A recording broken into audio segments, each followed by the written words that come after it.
tonight, as you know, is the third and final of these lectures. And so the third, and I'm sorry to say final time that we will hear from our distinguished speaker, Milette Gaifman. Milette is an associate professor of classics and history of art at Yale University. She completed her PhD, and I know many of you have heard this information already, but it bears repeating. She completed her PhD at Princeton University and served as a fellow and lecturer at Corpus Christi College at Oxford before she arrived at Yale.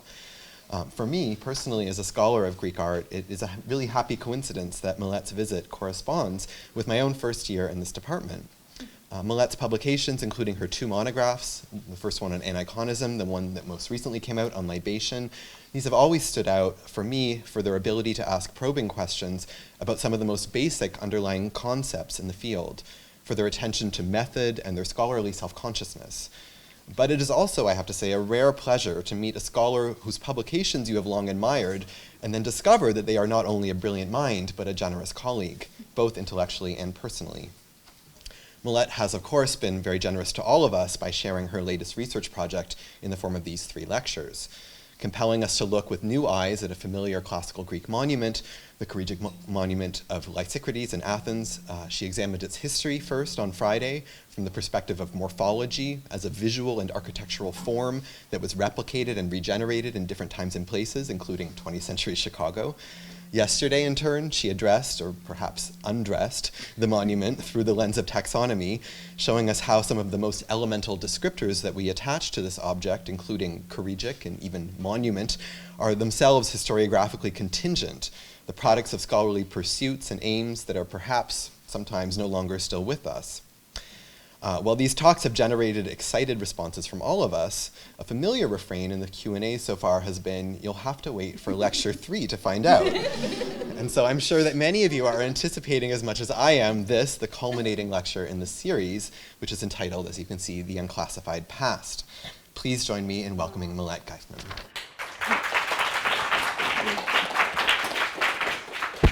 Well, this was, can you keep this text so I can keep it for the summary? It was just brilliant. I didn't know I was doing this, so thank you so much. I want to thank everyone here. To me, this evening is an end of, I was telling Richard Neer over lunch on Friday, this lecture series has been on my mind a huge, the whole year. Basically, it's all I've been thinking about. And it's not an end, of course, but I'm going to take a little break after tonight. But I really am super thankful for this opportunity and to know that I have an audience who's actually interested and curious, and that there is a department and a very generous family who actually cares about thinking and art and study and actual scholarship. So all of this is absolutely first rate, and many, many, many thanks for this amazing opportunity. And this is really at the very personal level. I just thought only about that. I always say, no, I have Chicago lectures, Bros. That's all I was talking about. So thank you. Okay, the unclassified past, and I hope I'll answer, I made high promises. I don't know, I hope to fulfill some. Unclassified past. We often hear these words, unclassified and classified, on the airwaves, especially these days. In the context of news reports, they usually describe the information that is available or unavailable to us. Unclassified records are accessible to the public. They can be read and discussed openly and can be scrutinized by various pundits. In contrast, classified records are to be kept away from the general public and are accessible only to those holding special privileges. The very decision what belongs where, what may be revealed and what should be concealed in some specially marked file is in itself a form of classification. As far as I know, the subjects of art history, particularly ancient art, do not hold any kind of security threats. They need not be kept hidden. They belong to the unclassified items and can be fully exposed and accessed by the public. From this perspective, happily, the past is unclassified.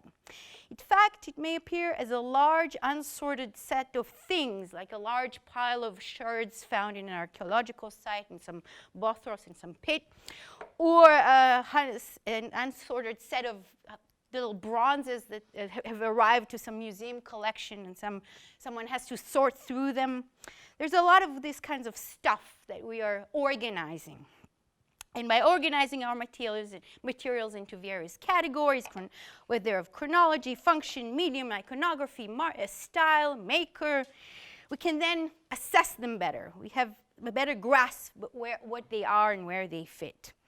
Yet, as I've already argued in the series, the need to put things in their proper rubrics, then assign them the proper tag, risks becoming a goal in and of itself.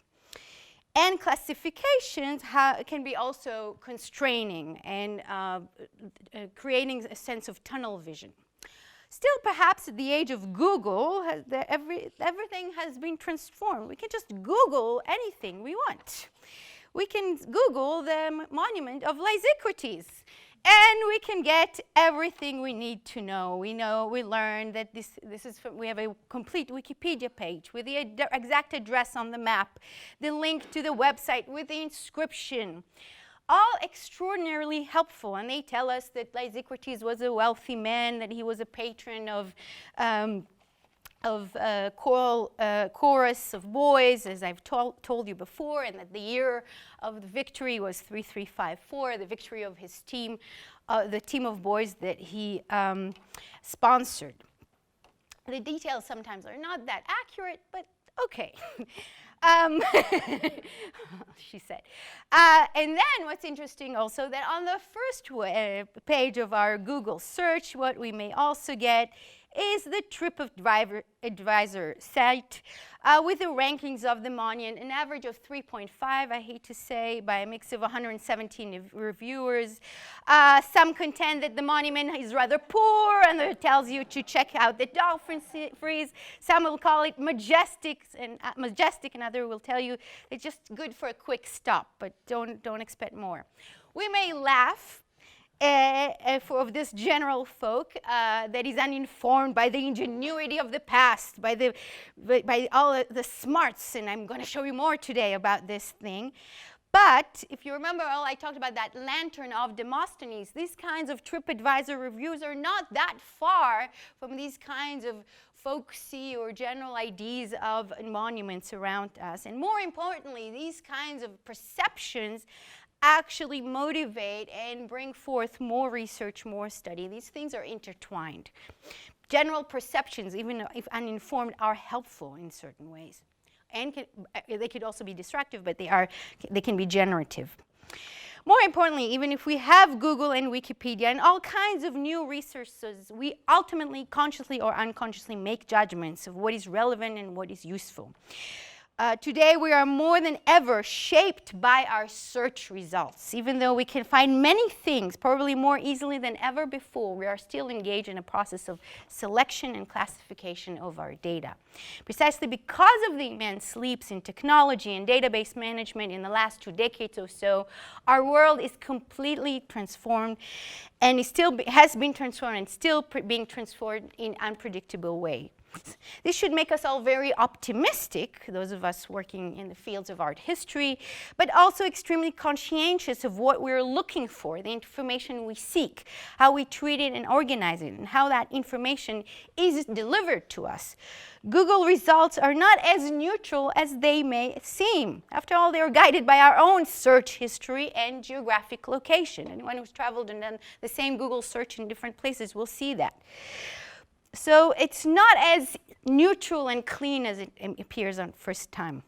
These days, we also have more and more specialized databases that are available at our fingertips and can provide us with all the information we may ever need, or so it seems. In the world of Greek art, the Beazley Archive, the great database for Attic Greek vases with its elaborate search pages, has completely transformed the way we work, as we can dig up subjects, artists, materials, and even chart out all kinds of information. It is immense and has consequences too.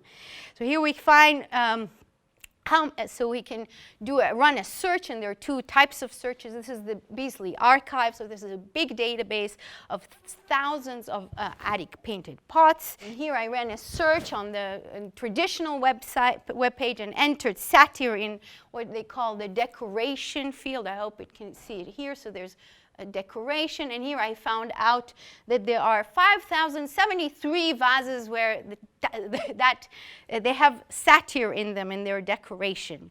If I go to the other format of search in the same, I entered the same sort of search term, I got 5,075 vases with satire. So this is the same database, same set of stuff, so same records, and somehow the numbers don't match. That doesn't really matter, but it's interesting to see that.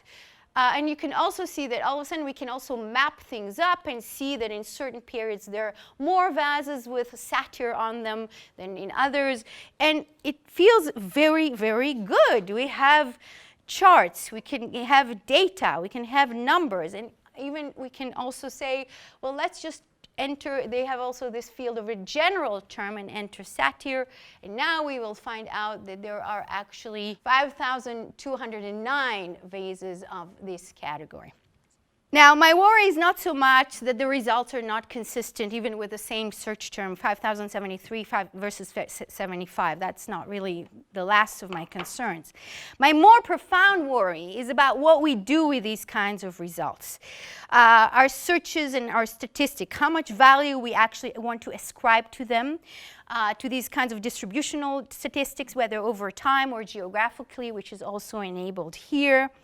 For there's a deep tendency today to see statistics with concomitant graphs and charts is far more serious, dare I say, empirical than what people in the humanities do, which is just describe stuff. If we have numbers, it makes it more real.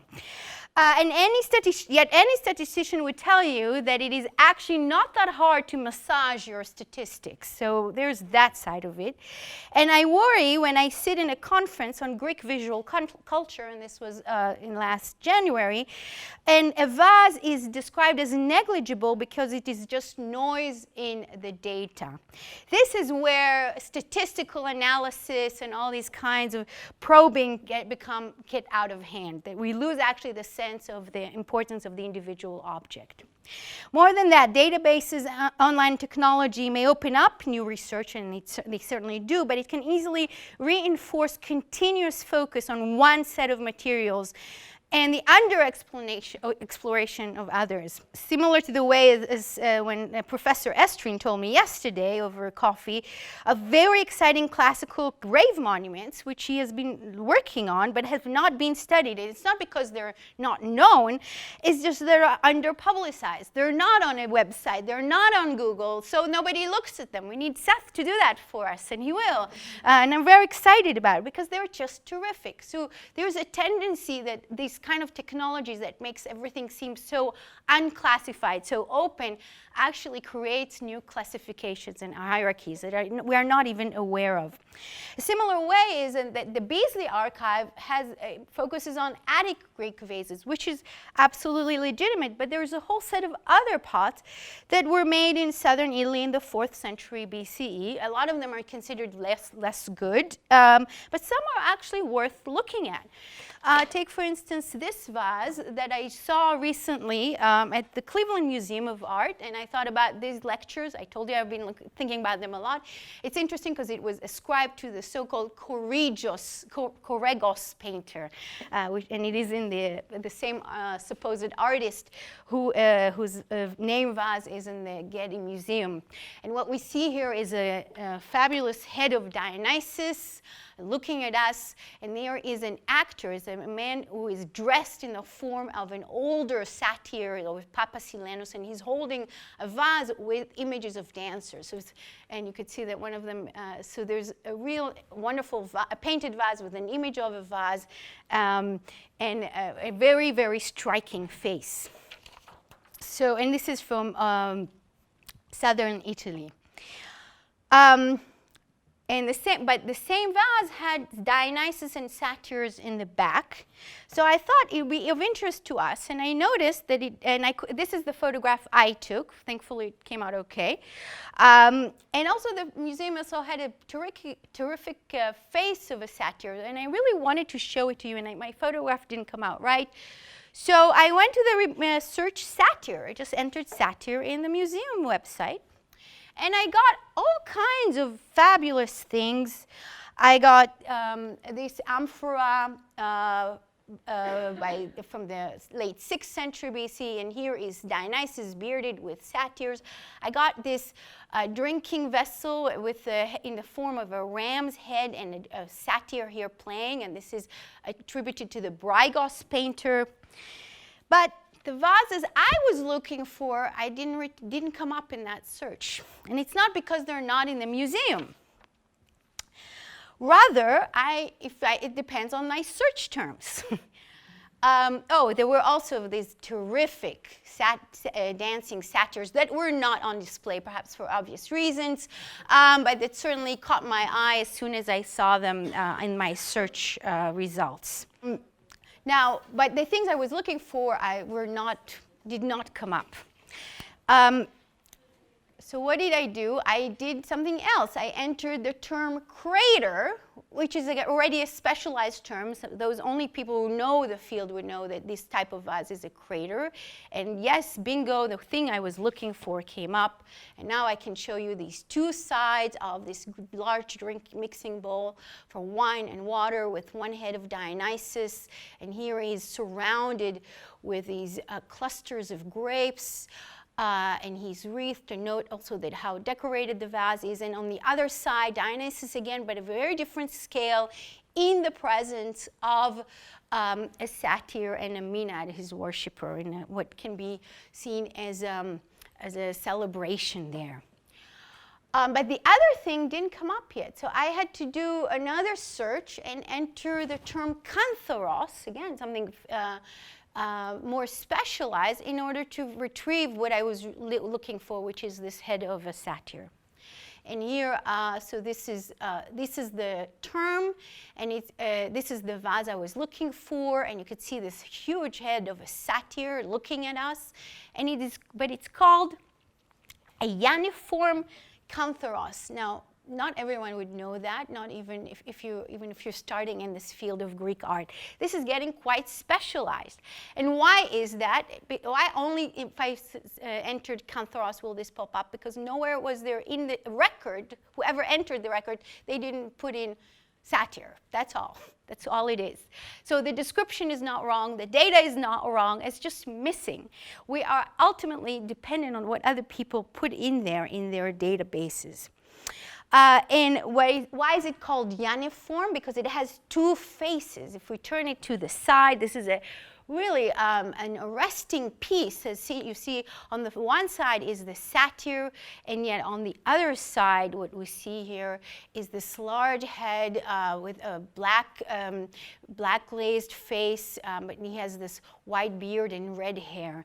A very shocking kind of image, and all of this on something that is a drinking goblet. And imagine drinking from that when you're in a drinking party and maybe getting yourself a little bit tipsy. So these are the kinds of wonderful things that we get in Greek art. Now, this little incident that I'm sharing with you here of not being able to find the things I'm looking for speak to some decision making and the privileging of whoever decided to set up the database there of what's important. In this case, it was the vessel, the form, the cantharos, or more accurately, the two-faced cantharos, the two-faced goblet, if you like, and ignore the subjects that are being represented, namely the satyr and the black-skinned man. Yet this object has both elements in it. That's actually what makes it so interesting. And it is both a drinking vessel and it is both sculptural. It has these two masks-like figures.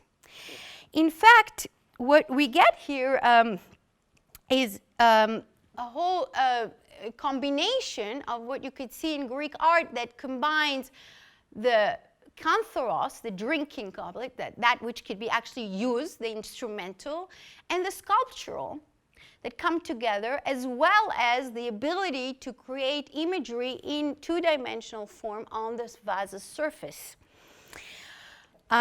This is a primary aspect of the usage of clay in Greek culture, and where we really then play with the representational, the instrumental, the two-dimensional, the three-dimensional. something that we can witness, these kinds of tensions where the sculptural and the instrumental come together. It was actually beautifully displayed at the Art Institute. We were there over the weekend, and here we have a geometric box with a set of horses on the top, and here is, what you see here is a sculpted horse, and these are all from the 8th century BCE, and here's another vase from the same period, and we can see that these distinctions that we tend to make, sculpture versus box, just don't work. It's all related. Terracotta allows it. Primary classification or title can obstruct access to knowledge and of study. In fact, to make of Greek visual cultures, what makes Greek visual culture so interesting and exciting is that it actually probes classifications and their boundaries, the things that don't fit neatly in categories and databases. That there is noise in the data. Thank goodness for that. That's actually great. Richard Neer, for example, in a wonderful article that he shared with me on the Greek vessel in a forthcoming volume edited by Claudia Brittenham, and I really very much look forward to that, exactly explores these kinds of boundaries. What makes a vessel vessel? He shows there that there's all kinds of things that don't really fall neatly. And we can talk, for instance, about such grave stelae. And this is in the Getty Museum. It's from the 4th century BCE. And it's a tombstone. Which actually replicates in its form the form of an oil flask in white ground, and this one is the Atalante oil flask from the Cleveland Museum of Art. I'm going from American museums in case you didn't understand today. I'm American. But what you get here is that it's a wonderful play because as Richard Neer puts it, is this a vessel? Of course it's a vessel. It's a tombstone in the form of the vessel, but we are not going to use it the way one would have used the oil flask, which was used for burial customs as a ritual gift, and that was actually buried inside the tomb in most cases. That's how we find them, where in this case we see the tombstone outside on top of the grave, but it reveals and echoes that instrumentality of that form of the lekithos, of the oil flask. So we have things that look like vessels, that are vessels and are not really instrumental in the same way as their models might be. Or we have some things like that. Or this kind of representation, which is actually in the Metropolitan Museum of Art. We see a representation of what we call a lustrophoros, yet another specialized term. This is a type of a vessel for bridal rituals. And it's shown here in relief on a 4th century BCE tombstone. And you could see that it's within something that looks like a temple facade. And on the top, there is the name Euclea on the name of the deceased.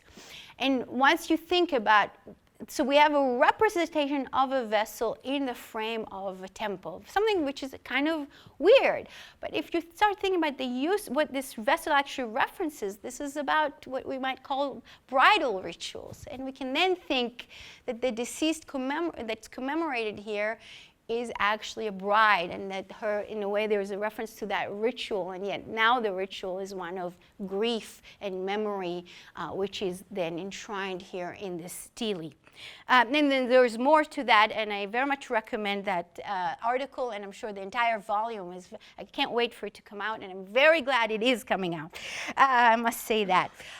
So there are other things that don't quite fit neatly, or actually exploring categories. Look at this Amazon, which is was found actually in Africa and Sudan, and is signed by the maker. His name is Sotadings, and it was made in the first quarter of the 5th century BCE.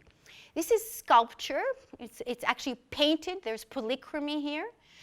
And this figure of an Amazon, she's riding it, but you could see that it's really a statue. It's got a real base here. This isn't just something to take home with you. It's supposed to stand there. And but on the back, there's something quite weird. It is also a vessel.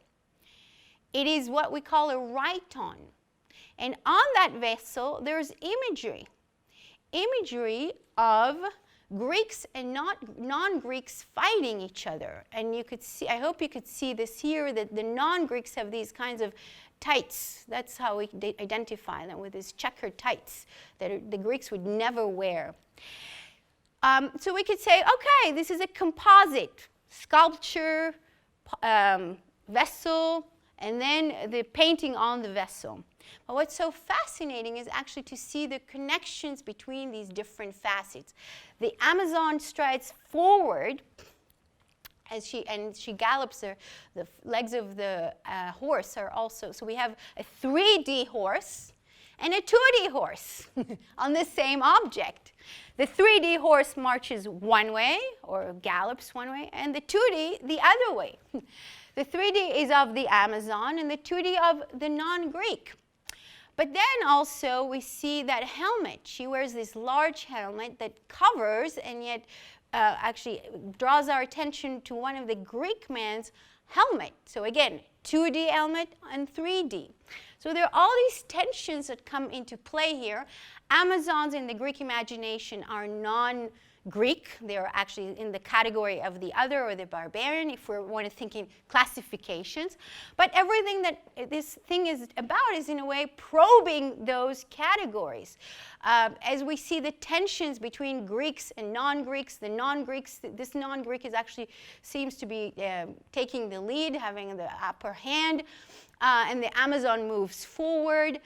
And the rhyton itself, as a form of vessel, has strong association with the non-Greek, with the East, and yet here it appears on a very Greek type of thing. This entire thing is actually very Greek. It is by an artist who's well attested in Athens of the 5th century BCE.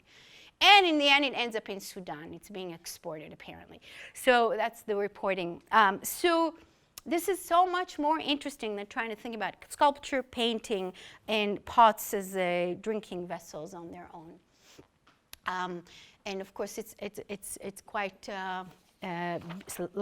large in size. So what is it that I'm trying to then promulgate here? It's not the dismantling of categories, not by any means, but rather an exploration of the connections between different parts. If we go back to yesterday's paper, we may think of windows and elevators and escalators connecting the various rooms in the grand Lehrgebäude that I spoke of, that structure by Winkelmann. We may also think about that prefix inter. Some people speak today of intermediality, connections between different media. And you can think about 2D and 3D here in this connection, although some people in media theory, and I'm sure Richard Neer will tell you that this is already passé, this is a 2000 term, we don't say it. That's what I was told by one of my colleagues, don't use intermediality anymore. In this department in particular, one has to mention Michael Camille's intervisuality, the quotations, the connections, and he has actually had more specific definitions. And these are, of course, responses from the side of visual culture and art historians to what people in the literary field talk about when they talk a lot about, they're almost obsessed with intertextuality.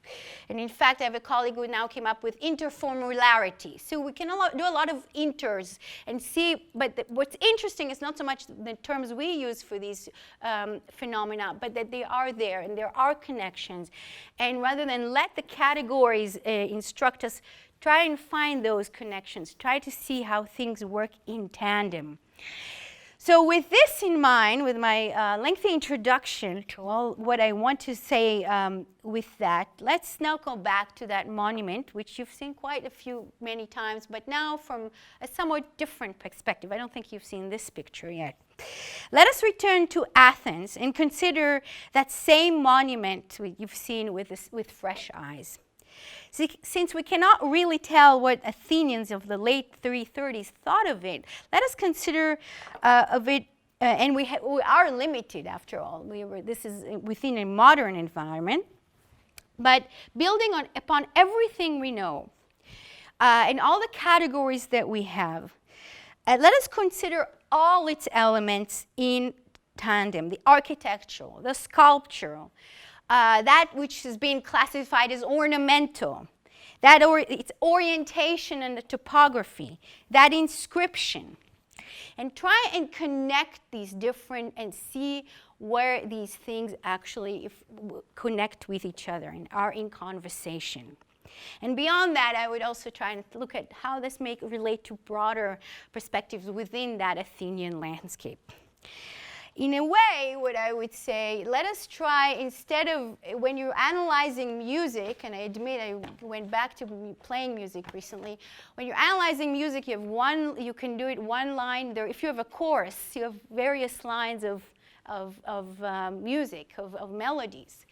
What I'm calling for is not, let's bring those melodies together in looking at art and see how these things connect, or the various elements that we may see there, and see how maybe we can get something more from this. So Athens of the 330s BCE, along the same path we have encountered before. And someone walking here would have seen quite a large monument that was supporting a tripod. Obviously, this entire thing was a support of a tripod, that we can see. But the structure itself has a podium, a very tall podium. So you could say this whole thing is just a support of a tripod, but the very way this is structured suggests that we want to look at that there's something meaningful here in this part. As this pedestal is quite tall, it's about 10 feet above ground level, and it's and now I'm saying about 10 feet because there's some changes here in the ground line. But at this height, this pedestal would have prevented any easy access to the top. You wouldn't have been able to enter it, to go close. It was meant to be seen the way we are doing it now. The very existence of such a rectangular support reminds us of numerous similar pedestals and supports or bases of statues and monuments that are some of the hallmarks of Greek public art. And they're seen in here as one example. When you travel to Delphi, note all these things that we tend to ignore, but these are all, there were statues and things on top of them. These were supports of other things. So having a pedestal is a very normative thing. But what we have here is a great height which is remarkable, which is comparable to this monument. This is the Calithia monument. This is a grave monument from about a similar period as our own monument of Lysicrates.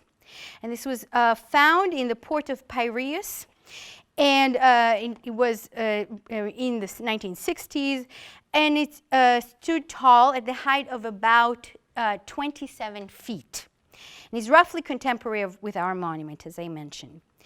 This grave monument, towering so high, has not received complete publication, but its pedestal appears to have been around 13 feet or so, so even more taller than the pedestal there, but more or less within the same range.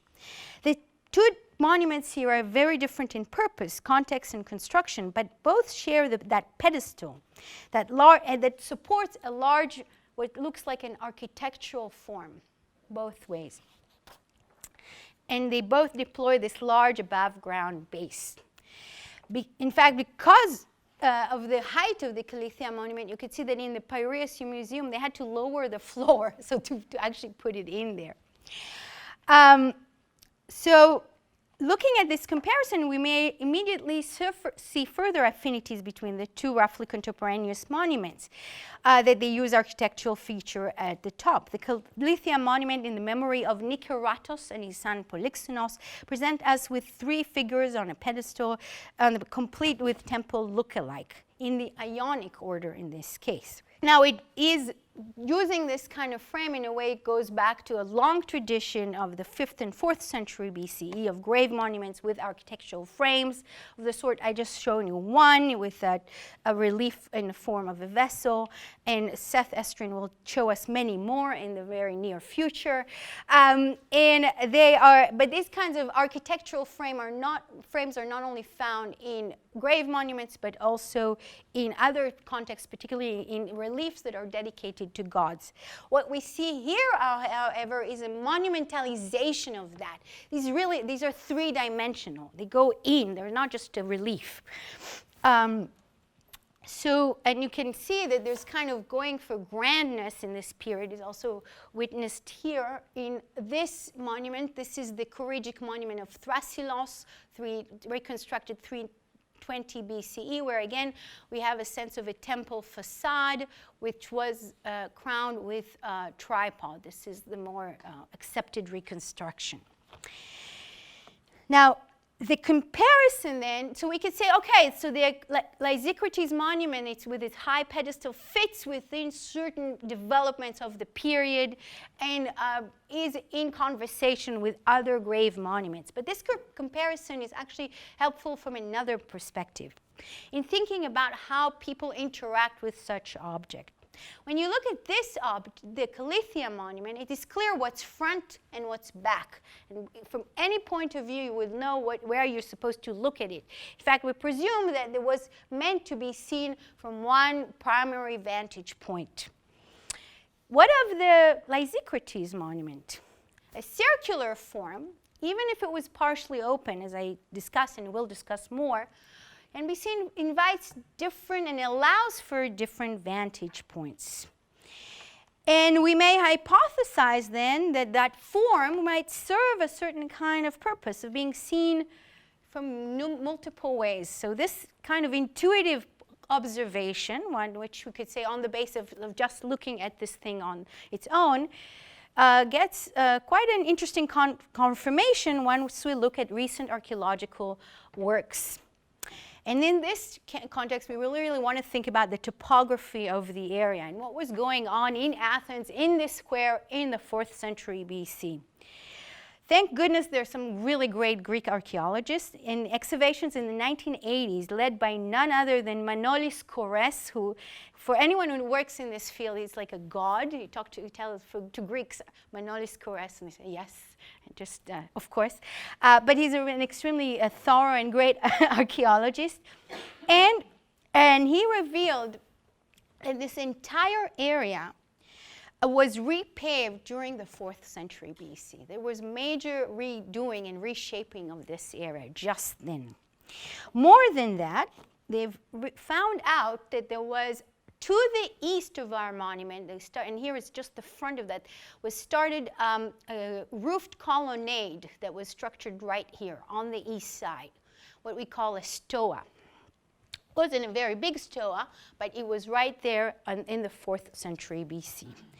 Furthermore, Jeffrey Schmaltz, in his recent work, in an attempt to find that Prytaneum, I hope you remember that weird name of what was called the primary civic center, the place where the civic officers actually spent the year. We don't actually know where it is, but he suggests this location east of the Lysicrates monument. So here we have our monument. Here is the stoa. And here is the area where Jeffrey Schmaltz suggests was the Prytaneum. So we could see that, at least from this area, there was a reason why we would have a strong orientation towards the east. But this work actually revealed something much more relevant to the question of the circular form, namely that, in fact, and here I'm showing you, the monument of Lysicrates stood on a major crossroads. And that this is, I took it from, I'm following here Schmaltz's work, and what I'm showing you here with the arrow is the location of the monument, and he's following the old map with the streets and showing exactly, that actually are, a lot of them are modern streets that follow ancient topography. As he notes, this square probably marked a significant intersection in antiquity. The road from the archaic harbor at Phaleron would have had its terminus here, would have entered here, meeting the street of the Tripod, which you're already familiar with, and the ancient counterparts of Hadrian and Lysicrates streets below the front of the Acropolis. In other words, we are actually, having a circular form makes more than sense if you are thinking about something that would need to be seen from multiple points of view. Now, but there's more to circularity here. Let us pause and consider that circular form in the context of the history of Greek architecture. And here I'm going to do some typology, oh God forbid. But we do need to think about what's called the tholos, the round structure. These are usually not the things we attribute to Greek architecture. Greek architecture is known for its rectangular forms, its lintel and post architecture. Rounds are Roman, we are straight. But not only. Actually, in Athens of the 5th century BCE, 465 BCE, was in the agora is a round structure, not a very big building. Here is the plan, and here is where it was found. And it was excavated by the American School, and where they also found these remains of public dining. And this is how it's been reconstructed. And here we have even a small sort of a picture of how we may imagine it was inside. So there was at least one structure that's round, and you could think if this was serving some public officers, you want the round so everybody's even. So there's not one person who's on at the top. In a way, the circularity allows some kind of evenness. Think about the difference between sitting around a circular table and one that's square, that's rectangular. But in the 4th century BC in particular, there's real developments in the structuring of round buildings, what we call the tholos. And in many cases, we actually don't know their real function. But here I'm going to give you a very short survey of the biggest highlights of round structures of the 4th century BCE. This is in Delphi. When you go to Delphi, don't forget to cross the road and go down to the area with the shrine of Athena. And we have this circular shrine, which we're not exactly sure of its function. But you could see that this is the Doric order on the outside, and it's got the set of columns. And here what I'm showing you here, this is the reconstruction of what it looked like originally with this Doric order. And then on the interior, presumably there were Corinthian columns in here, semi-engaged. But on the outside, the Doric order. In the site of Epidaurus, which is in the Peloponnese, where there was a major sanctuary for Asclepius, was the structure known as the Tholos of Epidaurus, very famous. Here are these massive foundations. And here is the reconstruction with the section where you could see on the outside the Doric order, and in the interior Corinthian columns. And here is one of the Corinthian columns that was found there. And here is the reconstruction, which you can really get a sense of what we are imagining that building, whose function is still unclear, might have looked like. So you have these series of Corinthian columns on the inside and Doric columns on the outside. And by Doric, we can see that the capital is very simple, and it has this, what we call the frieze with the triglyphs and the metopes. The one with these triglyphs, there are the sections with 3 parts in the middle. And one final example, and this is closer to our own monument, the so-called Philippeon of Olympia. This is in the big sanctuary in Olympia, where there was the sanctuary of Zeus.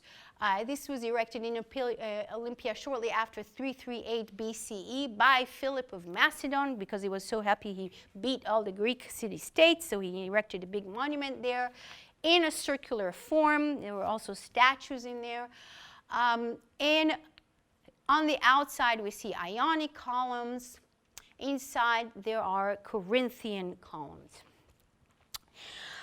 So I gave you a super brief, now you know everything you need to know about circular buildings of the 4th century BCE. Not everything, but it's, I wanted to give you that so you get the context. And even from all of these things, you see that the proportions of our monument is radically different. It's much narrower. In fact, in most cases, you see the diameter here is less than the height. So the other buildings are more stretched, and this one goes upwards. If we're thinking about the context of the street, and then that, the ratio to the height of the monument to the total height of the, so this ratio, the total diameter here to the height, this is 2 to 3, which is opposite than what we get in the other buildings. Now, if we remember, not just that this is on a street, but that roofed colonnade on the east side, then we can see, aha, there's real reason to go for height. This is not Chicago skyscrapers, not quite. But as Schmaltz noted, monuments erected here must have been raised above the roof line so that you could see them in a better way. So there was real priority on going for a higher, this kind of narrow proportions. Not only that, you don't really need more than this sort of narrow roof, because all you need is the support of the tripod.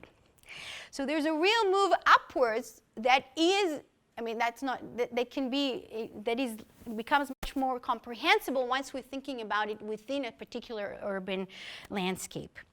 Now, this perspective also, this idea of viewership also helps explain this idea of those Corinthian columns, which here indeed appear or are witnessed for the first time in the history of architecture. So, so this is makes, and if I haven't emphasized that enough, here we go again. This is a first in that kind of category, Corinthian columns on the exterior. And that's what made them so interesting for so many historians. Now, for those of you, and I suspect many here don't, the first time we actually witnessed the Corinthian column at all is in this place known as Bassae. It's a very remote temple in the Peloponnese. This is an old photograph. And here we have another photograph which is dated to circa 400 BCE. This is a fascinating building, utterly uncanonical in many ways, which makes it even better. And here and this is what, it's a photo I took. It's now covered by a tent because they're so worried about this destruction, and there are reconstruction works that are ongoing. But on the interior, there's one singular Corinthian column right here. And it's important to look at the floor plan because you could see that it's supporting the, we presume that it was supporting the roof, but it was you could ambulate around it. You could go all around and see it from numerous angles. So here was the first Corinthian capital ever. And then we had a lot of them on interior of buildings, and then we come to the Lysicrates monument, and then we see Corinthian columns on the exterior. Now, in discussing this particular case of the Bassae temple, Jim Colton, who is a great historian of architecture, noted that in this, it fits this position as something that you can circle around, that the Corinthian column can be viewed in multiple vantage points, and every place it doesn't direct you in the same way as, say, the Ionic capital that has two sides to it. And when you have an Ionic capital on a corner, then you have to make the necessary adjustments. That is not to say that you cannot use Ionic capitals for the circular forms, but that the Corinthian column then is befitting being on an outside of a building. Here it's the Corinthian column from, this is a drawing of the Corinthian column from the first Corinthian column from Bassae. But having a Corinthian column here makes sense in terms of being viewed from multiple angles, and it does not direct you into one way. And this here, what I'm showing you, the temple in Epidaurus, where again those Corinthian columns would, if you go in, you would see them, and you can go amble around and see them from different points of view. Now, another interesting thing here is that apparently, this is the current idea, is that originally this monument was supposedly thought about as being open without any panels, but that they worried about supporting the roof, and then they've added these panels. In other words, if this were to be open, then we really would have seen those Corinthian columns, column capitals from multiple angles.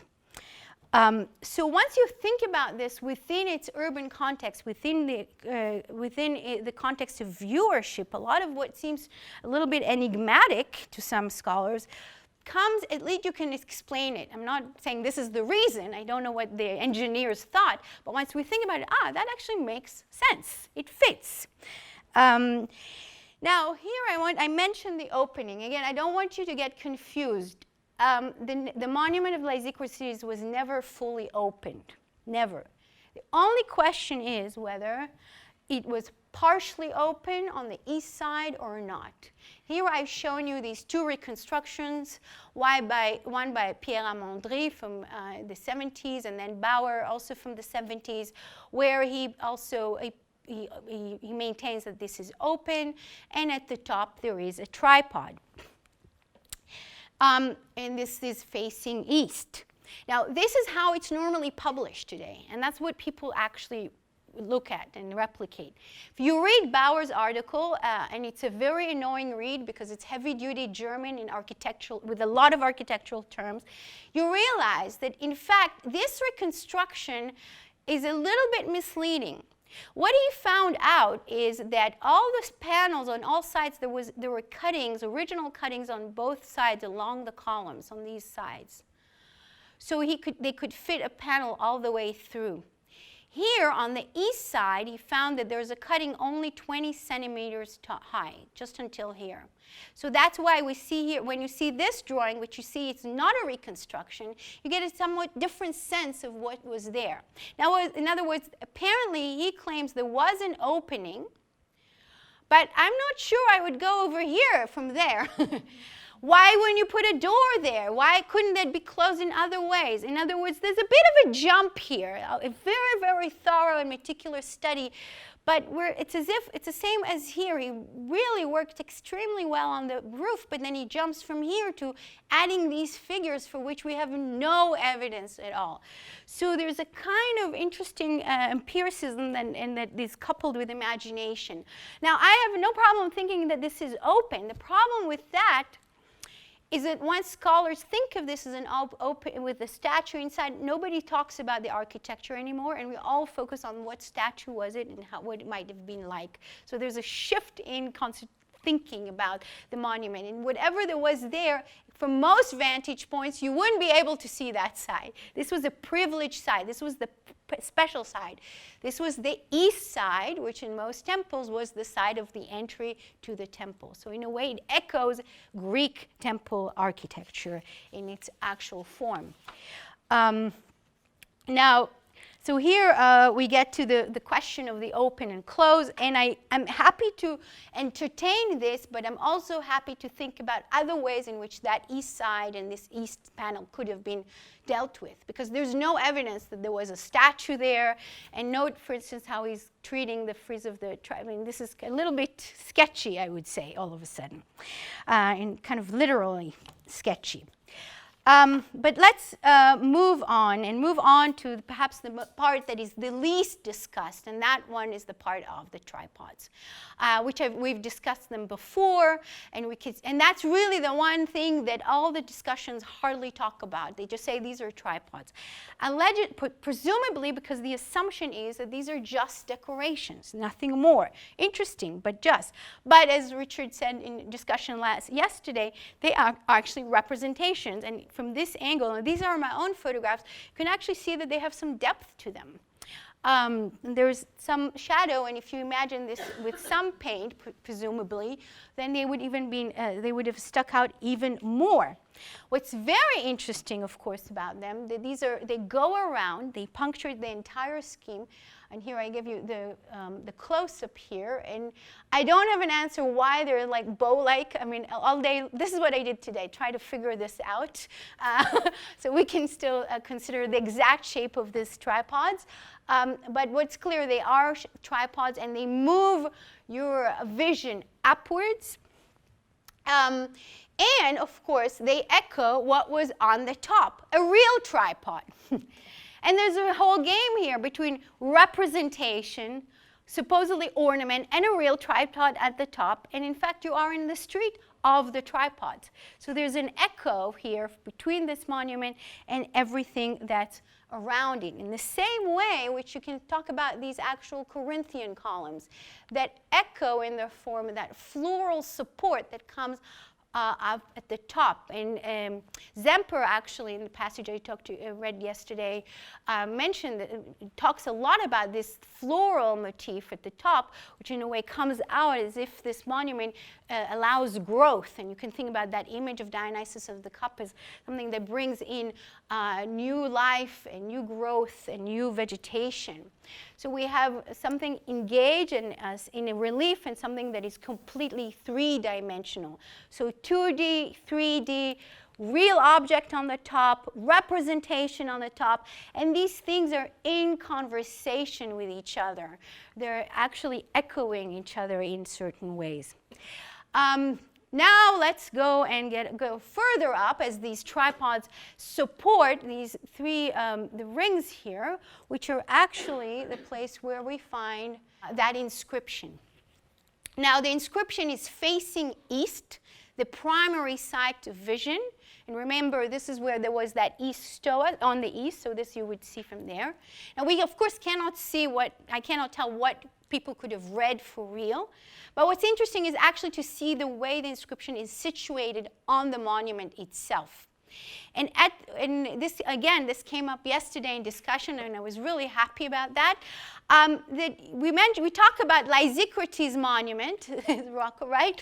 But actually, there are a lot of names here. It's a group monument. And at the very heart here, and I'm sorry, not everybody here read Greek, but the very heart is the children, Achamantis is here, it's the name of the tribe, and then the children one, Nika.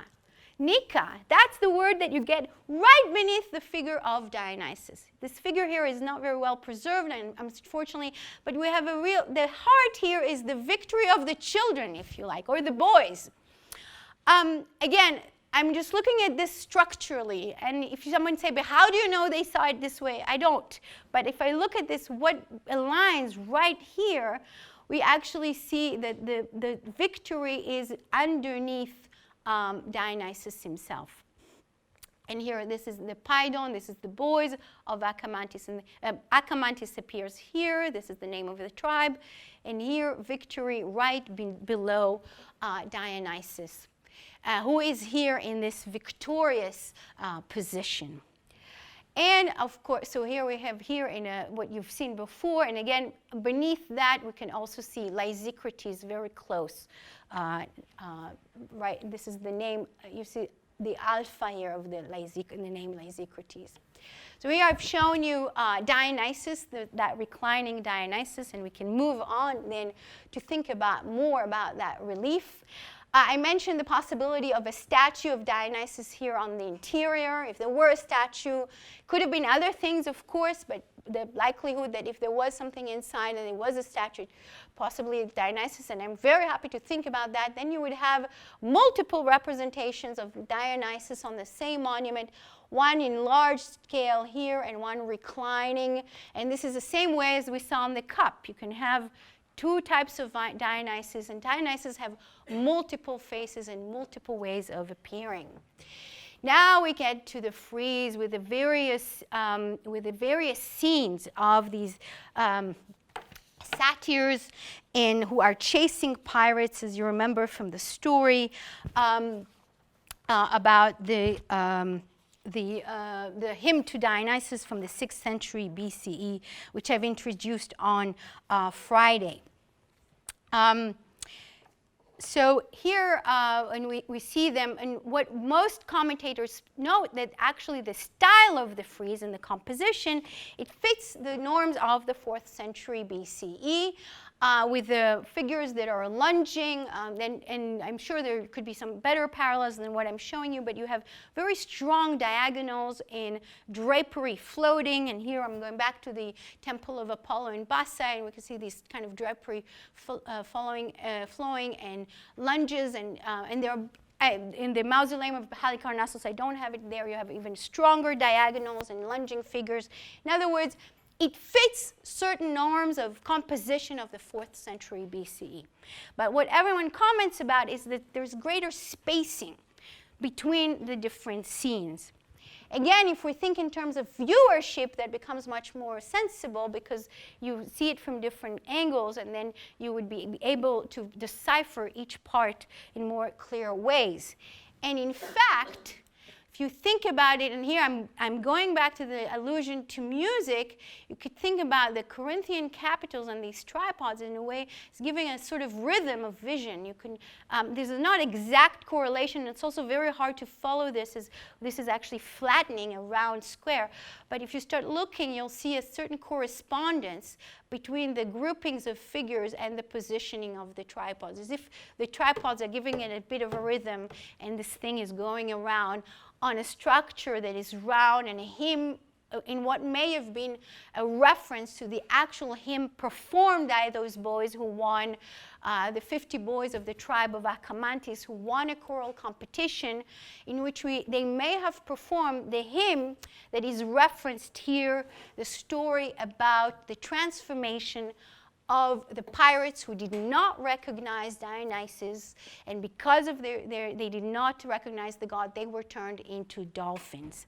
Now, if we look at the details, and here I'm showing you the drawing of this, we see that if you start, most of the discussions, of course, today focus on the text. What text actually is referenced here, and then are we looking at later versions like the one that appears in Ovid or in even later texts?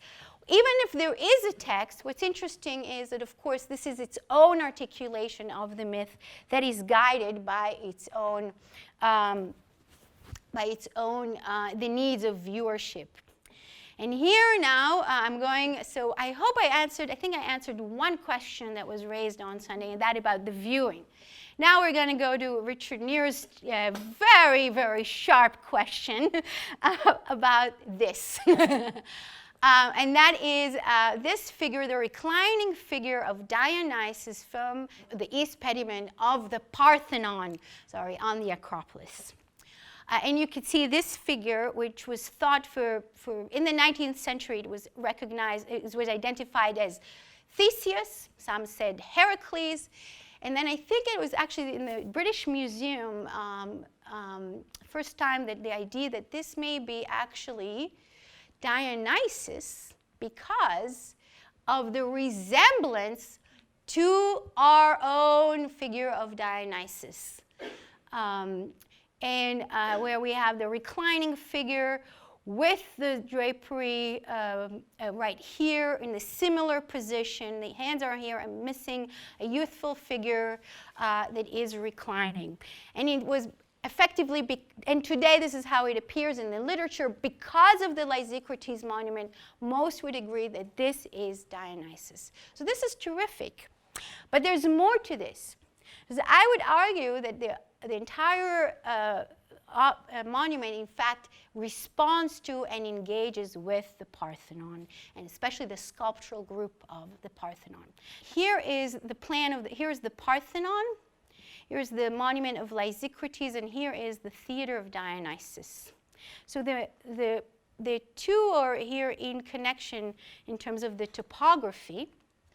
And in fact, you can have this point of view where you could see this is the monument of Lysicrates just below the Acropolis on the south. It's east but southeast side. Now that would be important. So here is the Parthenon frieze with its central theme of reclining gods. Now how could I even imagine to to compare anything to this masterpiece with a small thing from the 4th. I mean, it's ridiculous. But so bear with me. I hope you'll be somewhat convinced. In terms of the structure of the Parthenon frieze, and I apologize, this is the best way to represent this. And this is actually, you should imagine, the very, very long, this is only the east side of the Parthenon frieze. It's a very long east side, where the center here is with the gods and the famous peplos scene, which I've introduced yesterday and you've seen here. On either side, there are these groups of marching women holding libation bowls. Some of you must have thought, how come I'm not talking about libations? And so here they are. So they are in the very ends of the Parthenon frieze, and here I'm showing you the peplos scene, but there's a lot more that goes on.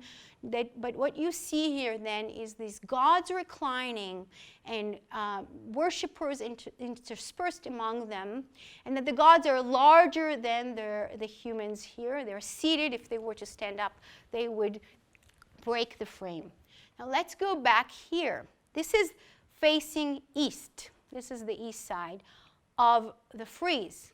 We have Dionysus reclining, larger than his worshippers that are here in a sort of something similar to the position on the east side in the center. We have also two figures. I don't really care about that pouring satire from but that are holding libation bowls. But unlike the figures of the Parthenon, these guys are active. They're doing something. They're satyrs. They're not there just to stand. Still, there's this figure here, and now looking at this, you could see that it echoes. There's some resemblance of just figures standing there and not doing much.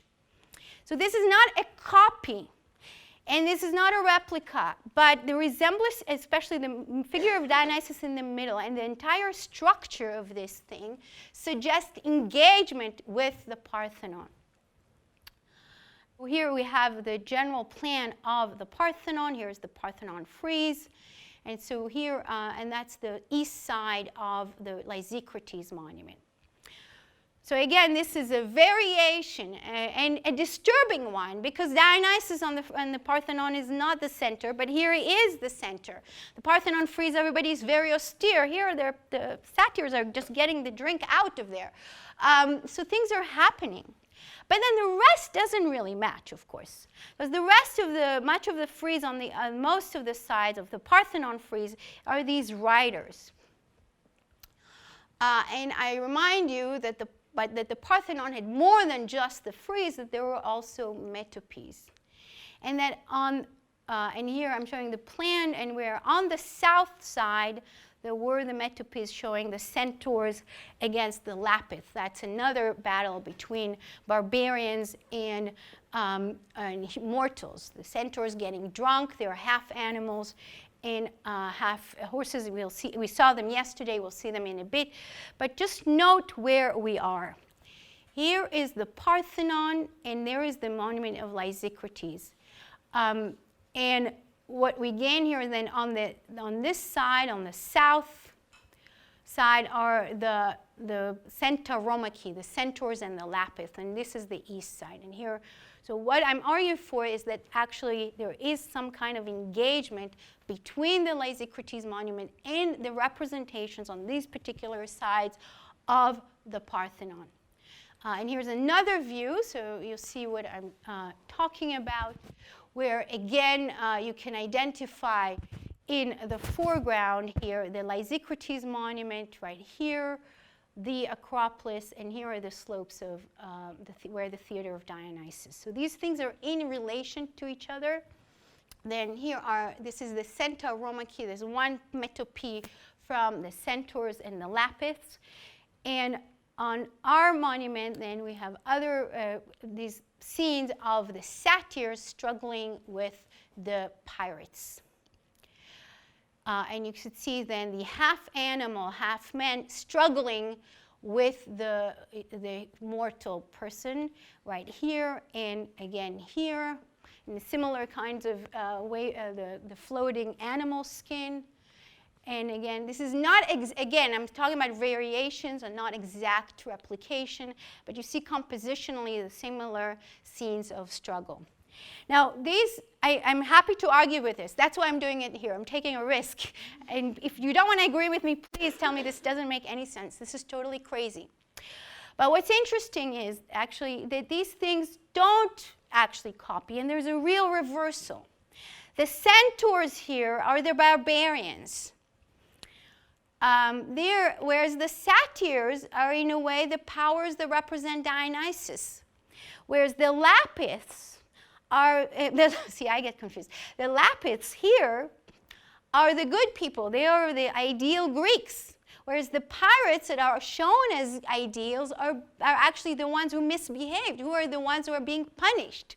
So we are reversing things, and this is a very Dionysiac thing, to switch things around. What you thought was good is not good. What you thought is bad is actually bringing something good. Violence can get different meanings. So here with this, I hope somewhat thought-provoking observation, I want to close now and hope that we can all look at this monument not just as something that doesn't fit certain categories, but something that engages with the Parthenon and with its environment. Particularly the Parthenon, two things are interesting. This is basically 100 years apart. A Parthenon is famously associated with Pericles, and Pericles was, according to Plutarch, from the tribe of Achamantis. And that is the tribe that is celebrated here on our monument. 100 years later, this may be completely accidental, but I just cannot help but think about that. There I'm completely crazy, I know, not methodological. But let's not let the categories and the classifications and the taxonomies avert our vision to see how fascinating and how whimsical, actually, Greek art and architecture can be. We don't need to throw away categories, no, not at all, but let's not let them constrain us and see how creative it can be in ways which we can still see in later periods of art and architecture, even today in Chicago. So thank you very much for sitting through this series.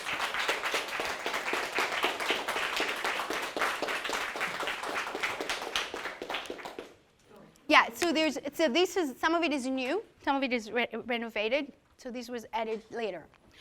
But there are different types there are two marbles used here. Yeah, now what you see here is definitely modern. This is not ancient on this picture. But it was supposed to replace something that was originally. Yes, yes. Right, no, and this one was filled with the same kind of panels that you had before, and they were of marble. Yes. So the processions, I don't know. The famous Panathenaic procession is not on this side. The one that you always see, it's on the other side. And the other thing is that if we are to believe Jeffrey Schmaltz's reconstruction, then he claims that the Prytaneon was on that side, further here.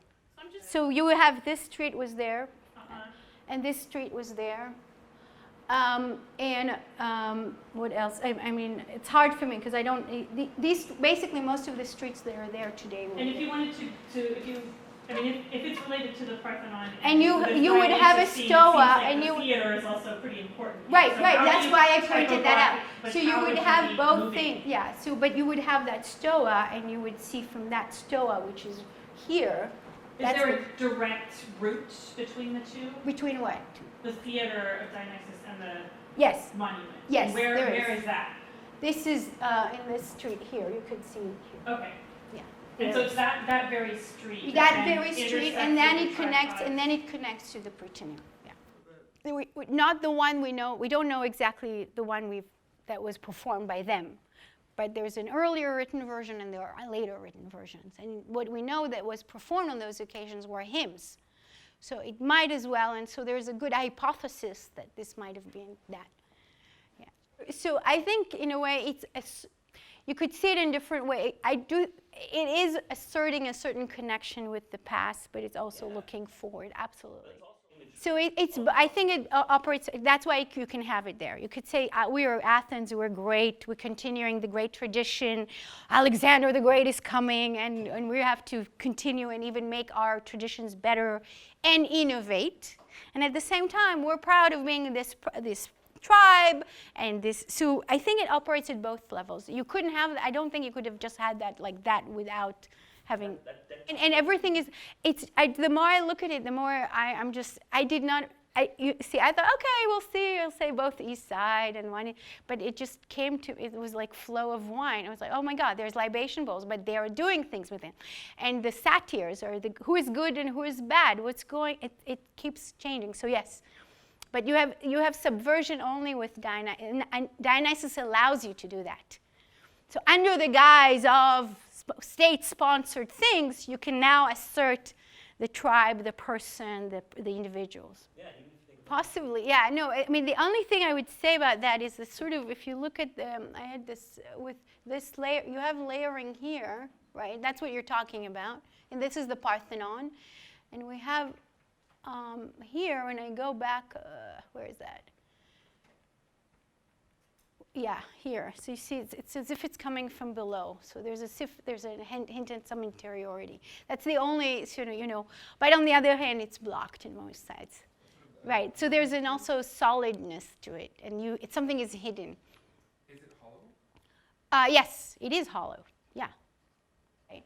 But the same argument, for a lot of what we see, what's seen or not seen of the Parthenon frieze, you actually have to look to see it. Right. So I think it's actually a very sophisticated game of those in the know.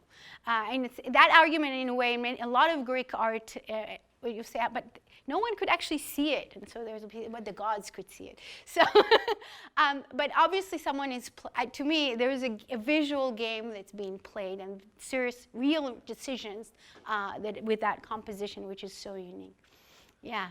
Now, a famous statue, which sort of was effectively invisible, is the famous statue of what's known as the most sacred statue of Athena, the Athena Polias, which we don't know what it looked like because they didn't represent it, and it was carried around. Now, they said it was a wooden log. They said all kind, and they said also that it held a libation bowl, but we don't actually know what it looked like because most of the time it was hidden from view. Now, we assume it was carried out in processions, but even then it was probably wrapped around. So how much they actually saw, it was most of the time invisible or hidden. So there's actually a lot of such cases that something that people know exists and is not really visible. Same as actually from many statues within temples. If you assume that a lot of they're actually not seen most of the time, and if you can get to see them, then you can have this kind of epiphanic experience. All of a sudden, the God can be revealed because he's there, but then all of a sudden you get to see him. So there's that game of visible, invisible is actually very much it's a great game, not yeah. Well, thank you, everybody.